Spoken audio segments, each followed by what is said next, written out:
네, 어제 하루 코로나19 신규 확진자 2,155명 발생을 했습니다. 닷새 만에 다시 2,000명대로 늘어난 겁니다. 특히 서울에서 발생한 확진자가 역대 최다를 기록하면서 수도권 확산세는 멈추지 않고 있습니다. 한편 백신을 접종하지 못한 18세에서 49세이거나 추석 이후 예약자는 일정을 앞당겨서 다음 달 6일부터 백신을 맞을 수 있게 됐는데요. 관련 내용 김경우 서울백병원 가정의학과 교수와 함께 짚어보도록 하겠습니다. 네, 어서 오십시오. 네, 안녕하세요. 예, 다시 5일 만에 2,000명대 확진자가 나왔습니다. 이렇게 1,000명대 중반, 후반 2,000명대 이렇게 왔다 갔다 하는 지금 흐름이잖아요. 어떤 상황인 거죠? 일단 지난주 어떤 평균 확진자 수와 그다음에 위험도 관리 지표를 봤을 때는 우리가 2주 전과 비교했을 때 큰 차이는 없어 보이지만 방역 지표는 더 나빠졌는데요. 예를 들면 감염 경로 조사 분율이라든지 방역 막내 관리 분율 이것이 더 악화된 상태고 또 2주와 1주 전을 비교했을 때도 중환자 환자 수라든지 여유 병상이 줄어드는 상태였는데 이제 지난주에 있었던 연휴라든가 휴가 또 개학 이런 영향이 바로 나타나지 않고 아마 이번 주나 다음 주쯤 나타날 것 같은데 그것이 어느 정도 증가세로 나타날지 굉장히 좀 우려되는 상황이고 그만큼 우리가 역학조사 대응 능력이라든가 의료 체계 대응 역량이 지금 한계에 거의 다다르고 있는데 더 늘어나면 굉장히 좀 위험할 수 있는 상황이 될 수가 있겠는데 반면으로는 또 이제 예방 접종이 많이 늘어나면서 또 집단 면역이 증가되게 되면 확산세를 좀 감소세로 바꿀 수가 있는데 그것이 이제 어떤 효과로 이제 교차돼서 나타날지 참 아슬아슬한 이번 한 주가 되지 않을까 생각이 됩니다. 그러니까 말씀하신 것처럼 지금 확진자가 이렇게 많이 늘어나면 의료 체계 과부하, 방역 체계 과부하 의료진 인력도 굉장히 많이 없는 것 같은데요. 간호사분도 그렇고요. 병상도 잇따라서 굉장히 부족해지는 상황 아니겠습니까? 병상 정도도 어느 정도 지금 잘 마련돼 있는 상태인가요, 아직까지는? 네, 계속 중수본에서는 병상을 확보하고 있고 이제 생활치료센터도 계속 확보하고 있기 때문에 한 30% 여유가 있다고 이제 보고를 하고 있고 또 이번 주말에도 추가적으로 더 늘리겠다고 이제 발표를 했는데요. 이제 우리가 이제 30% 여유가 있다는 것은 거의 지금 우리가 환자가 발생할 때 일정하게 골고루 발생하는 것이 아니라 어떤 지역이라든지 시기적으로 몰려서 발생할 수가 있기 때문에 우리가 어느 정도 여유 병상이 있는 것 같지만 굉장히 지금 어느 정도 한계에 다다랐다. 확충이 필요한 시기고 확진자가 더 늘어나면 더 감당하기 어려울 수도 있겠다. 이걸 뜻할 수가 있겠고요. 일단 정부에서는 한 2,500명까지는 대응할 수 있다고 발표는 했지만은 우리가 보다 확진자 규모를 줄이지 않으면 말씀하신 것처럼 병상은 있지만 의료 인력이 대응하기가 어렵고 그렇기 때문에 지금 굉장히 관리가 중요한 시점이 될 수 있겠습니다. 이번 주 들어서 이제 달라진 부분 중에 하나가 거리두기는 이제 현행대로 좀 유지가 됐고 지금 수도권의 식당 영업시간 같은 경우에 밤 9시로 단축이 됐잖아요. 방역적인 측면에서 좀 이번 판단은 어떻게 바라보십니까? 네, 일단 방역당국의 발표에 따르면 그 7월 이후에 음식점, 카페에 관련해서 발생한 집단 감염 사례가 총 38건인데 건당 평균 한 24명, 그러니까 최대한 85명까지 확진자가 발생한 걸로 봐서는 식당과 카페의 방역 관리가 굉장히 중요한데요. 만약에 이제 우리가 말씀하신 것처럼 10시에서 이제 9시로 줄였을 때 어떤 효과가 있을지를 보기 위해서는 좀 발생 건수뿐만 아니라 발생 어떤 시간대별, 요일별 그런 특성을 조금 추가적으로 보는 것이 좋을 것 같고 또 이제 10시에서 9시로 이제 식당하고 카페만 해당되는데 거기에서 어떤 매출의 변화가 어떻게 있었는지 또 방역의 효과 어느 정도인지 우리가 좀 지표로 좀 모니터링하는 것이 필요할 것 같은데요. 아마도 이번에 시도한 것은 이제 추가적인 것이 접종 완료하신 분에 한해서 4명까지 추가된 부분이기 때문에 만약에 우리가 접종 인센티브라고 할까요? 그 현장에서 접종 완료자를 확인하는 현장의 어떤 수용성 이런 것도 한번 검증하는 의미가 있지 않을까 이렇게 생각이 되는데 이게 좀 현장에서 잘 수행이 되면은 우리가 그 다음에 조금 더 백신 접종자들이 다중이용 시설을 좀 많이 이용할 수 있게 이렇게 할 수 있는 한 시범적인 어떤 임시적인 단계라고 좀 생각이 되고요. 만약에 이번 2주간의 결과를 평가해서 좀 보다 확대할 건지 이런 것들을 봐야 될 것 같고 또 10시에서 9시로 변화됐을 때 식당 카페 어떤 매출 변화 이것도 좀 금방 모니터링이 가능할 것 같거든요. 그래서 좀 그런 지표들이 공개됐으면 하는 바람이 있습니다. 여러 가지 측면에서 방역 당국에서 대책을 강구 중일 텐데 지금 저희가 눈여겨볼 점 중에 하나가 최근 국내 체류 중인 외국인의 확진 비율이 13.6%까지 높아지는 모습, 급증하는 모습을 좀 보이고 있어서요. 이 부분은 어떤 대책이 필요할까요? 네, 일단 좀 원인을 좀 조사해 보게 되면은 말씀하신 것처럼 외국인 분들 같은 경우에는 이제 아무래도 언어적인 문제 때문에 특히 네. 이제 방역에 대한 안내라든지 검사에 대한 안내를 잘 못 받으셨을 가능성이 있겠고 네. 또 미등록이라는 신분 때문에 꺼리시는 분들이 계시기 때문에 예. 질병청이나 중수본에서 혼자 하기는 어렵고 이제 출입국 사무국이라든지 또 지자체 협력이 필요한 범정부적인 협력이 필요한 부분이 되기 텐데 그래서 아마 이제 그런 것들을 이제 외국인 분들에게 충분히 홍보하고 또 언어 통역의 희귀 언어 같은 경우에 통역의 문제라든지 이런 것들을 통해서 보다 좀 많은 분들이 검사를 받을 수 있고 방역 수칙을 지킬 수 있게 이렇게 하는 노력들이 필요할 것 같고 예. 또 이분들의 특성이 이제 주로 이제 비대면 근무가 어려운 직접 대면 근무가 많은 어떤 제조업이라든지 또 어떤 그런 노동 업무들이 많으시기 때문에 그런 환경 같은 것도 좀 개선한다든지 이러한 원인에 따라서 대책이 좀 필요할 것 같고요.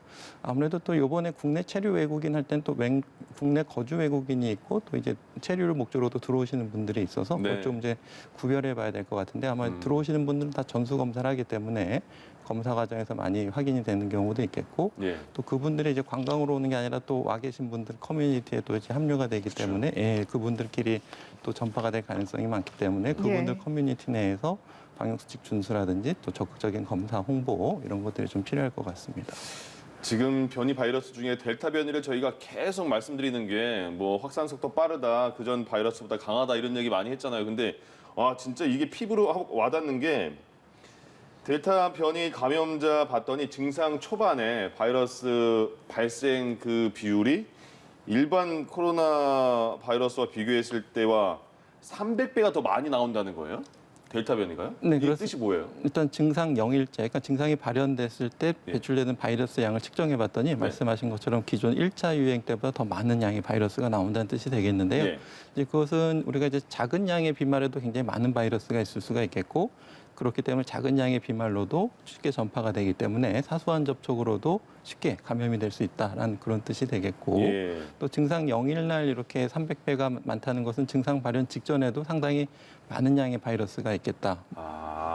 네, 무증상 시기에도 충분히 전파 위험성이 높기 때문에 그만큼 우리가 방역 관리가 굉장히 어려울 수가 있기 때문에 더욱더 철저히, 그러니까 내가 증상이 없다고 하더라도 괜찮겠지 생각하지 마시고 적극적으로 방역 수칙을 잘 지켜주시고 사람들 만나는 것 자체를 굉장히 줄여주시는 노력들이 굉장히 필요할 수가 있겠고 그렇기 때문에 우리가 역학조사 기존의 확진자를 찾아서 접촉자를 찾아서 이렇게 격리하는 우리가 역학조사 속도가 바이러스 전파 속도를 따라가기 좀 어려운 부분도 있겠다라는 것을 시사할 수가 있겠고요. 예.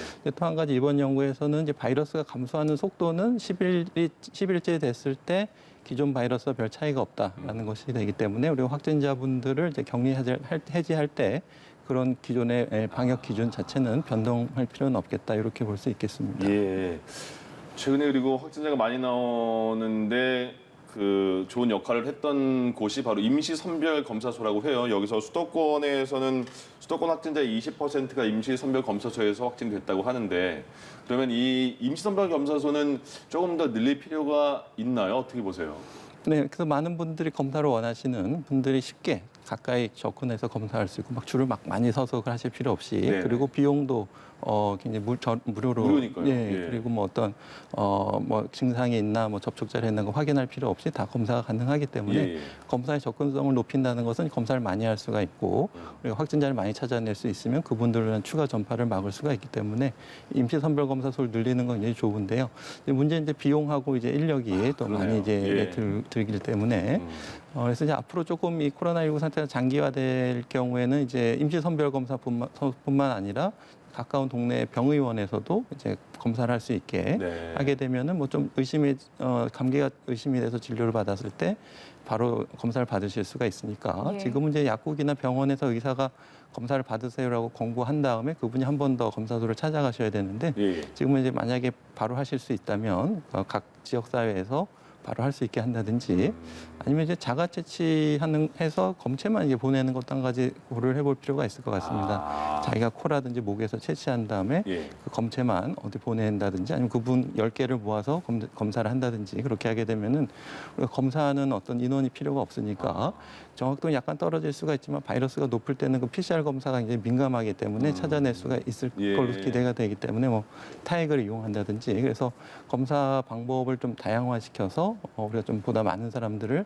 빨리 찾아내는 노력들은 계속 좀 필요할 것 같습니다. 그러네요. 예.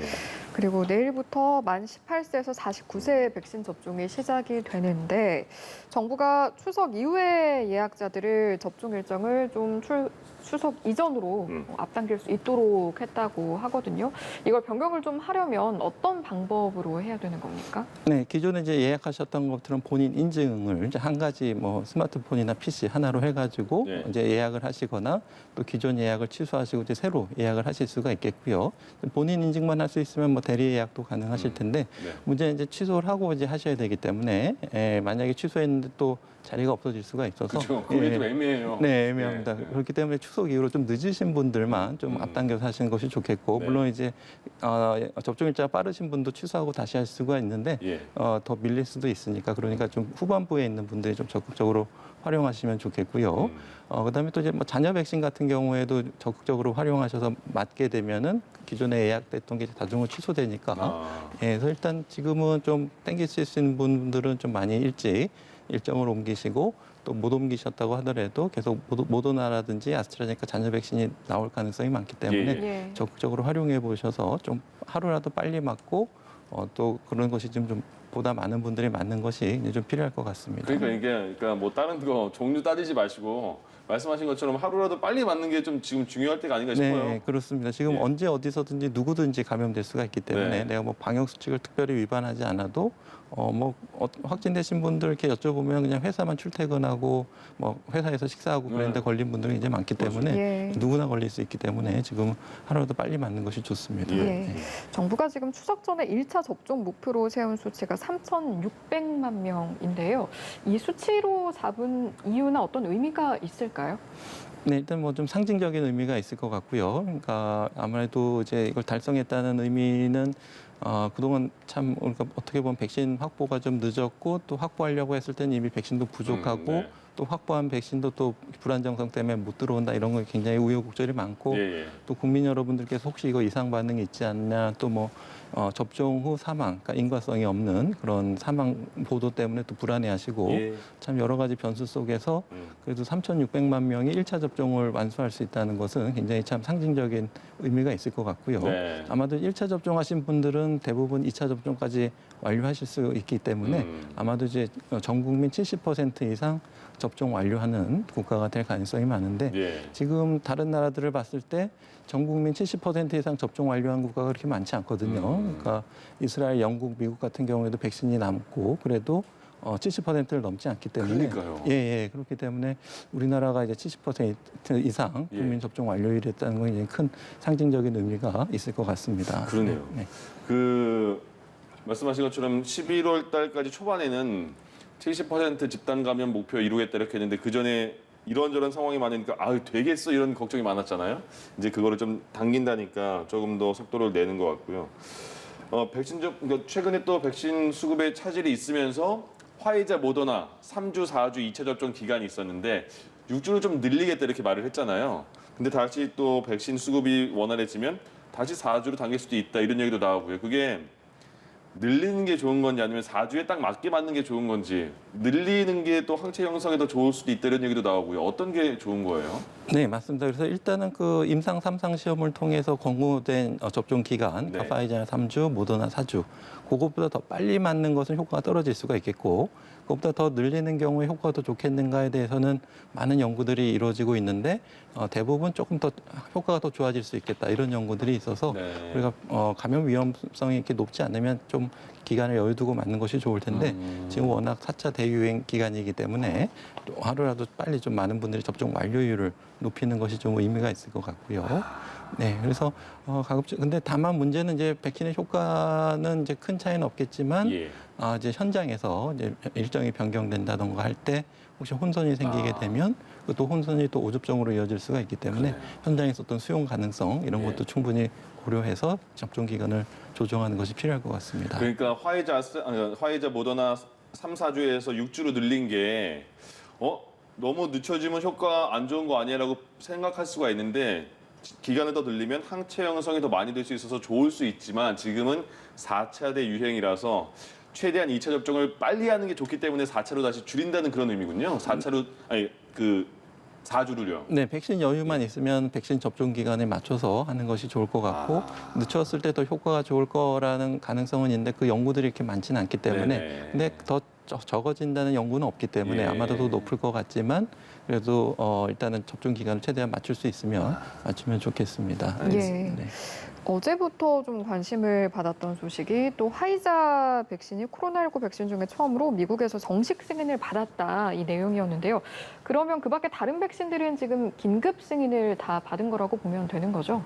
네, 그렇습니다. 이제 특히 미국 FDA 같은 경우에도 이제 말씀하신 것처럼 이제 3가지 백신에 대해서만 긴급 사용 승인을 해주고 그러니까 이제 긴급 사용 승인도 이제 좀 까다롭게 한 부분이 있죠. 그래서 네네. 3만 명 이상 해야 되고 어느 정도 충분한 기간 안정성을 좀 어느 정도 봐야지 긴급 사용 승인이 됐는데 예. 이제 미국 이제 FDA에서 이제 자료가 충분하지 않은 백신들은 뭐 허용을 안 해주니까요. 그래서 지금 이제 정식 승인을 받았다는 것은 그만큼 이제 화이자 백신에 대해서는 안정성과 효과성을 이제 면밀히 검토가 끝났다 이렇게 봐야 될 것 같고요. 예. 그만큼 신뢰를 하고 맞으셔도 될 것 같습니다. 그러니까 우리가 그만큼 이제 FDA의 어떤 독립성, 전문성이 이제 명성이 이제 높은 건데요. 이것도 네. 우리나라 전 세계 방역 규제 당국이 좀 참조해 볼 부분이 될 것 같고요. 그래서 일단은 이제 정식 사용 승인이 되면서 아마도 이제 많이 언론에 보도된 바에 의하면 그 접종 의무화를 보다 좀 더 뒷받침할 수 있는 근거가 될 수 있겠다. 그러니까 예. 일부 기업에서는 접종을 맞지 않는 사람들은 채용을 안 한다든지 뭐 이런 얘기까지 나오고 있는데 네. 보다 이제 접종 의무화를 할 수 있는 근거가 될 수가 있을 것 같고 또 이렇게 되면은 이제 규제 당국의 어떤 감시를 떠나서 백신에 대해서 자체적으로 뭐 홍보라든지 판매를 할 수 있게 되는 의미가 또 생길 수가 있을 것 같고요. 예. 또 이제 물론 이제 화이자 이외에도 다른 모더나나 얀센 백신들에 대한 추가 정식 승인이 좀 필요하겠지만은 일단은 그만큼 안정성과 효과성이 증명됐다 그렇게 보셔도 좋을 것 같습니다. 예. 네.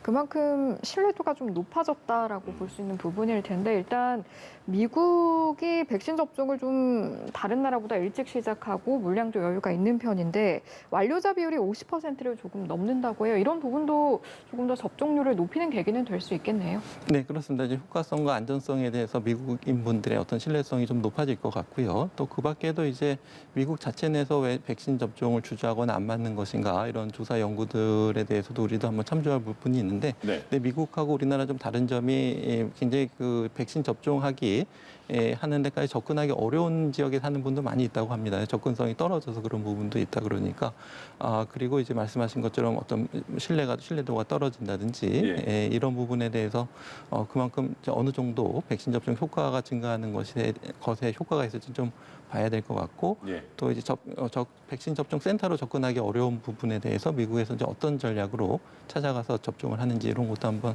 참조해 볼 필요가 있을 것 같습니다. 알겠습니다. 백신이요. 지금 우리나라 1차 아스트라제네카 맞고 2차 화이자 맞는 경우가 많잖아요. 저도 이제 그런 경우에 해당이 되는 건데 2차를 곧 맞을 텐데 보니까 강릉에서 모더나 백신을 아스트라제네카 맞으신 분은 보통 2차에 아스트라제네카 맞거나 화이자 맞으시는데 모더나 백신을 2차에 접종을 했어요. 실수로. 괜찮아요? 네, 아니, 그러니까 아직까지는 그 위험하다라는 보고는 없는데 또 그렇다고 괜찮으니까 맞아라라는 공고도 없는 상황인데요. 네네. 근데 몇몇 국가 해외 사례를 보게 되면 이제 허용하는 국가들도 일부 있고 그다음에 미국 CDC 같은 경우에서도 같은 백신을 접종하는데 예외적인 상황, 그러니까 1차를 뭘 맞았는지 모르는 경우에는 네. 교차해서 맞아도 된다. 단 4주 이상 간격을 띄우고 맞는 것이 좋겠고, 네. 근데 1차를 mRNA 백신인지 자체도 잘 모르겠다. 그런 예. 경우에는 6주 후에 다른 백신을 교차해서 맞아도 된다. 예외적인 상황으로 허용을 하고 있기 때문에 네. 그러니까 뭐 특별히 위험해서 그런 건 아니지만 교차 접종을 해도 된다는 어떤 확실한 안전성 데이터가 없기 때문에 아직 그런 것뿐이 금기까지는 아니고 예. 아직 그런 권고가 권고에 대한 증거가 충분하지 않다.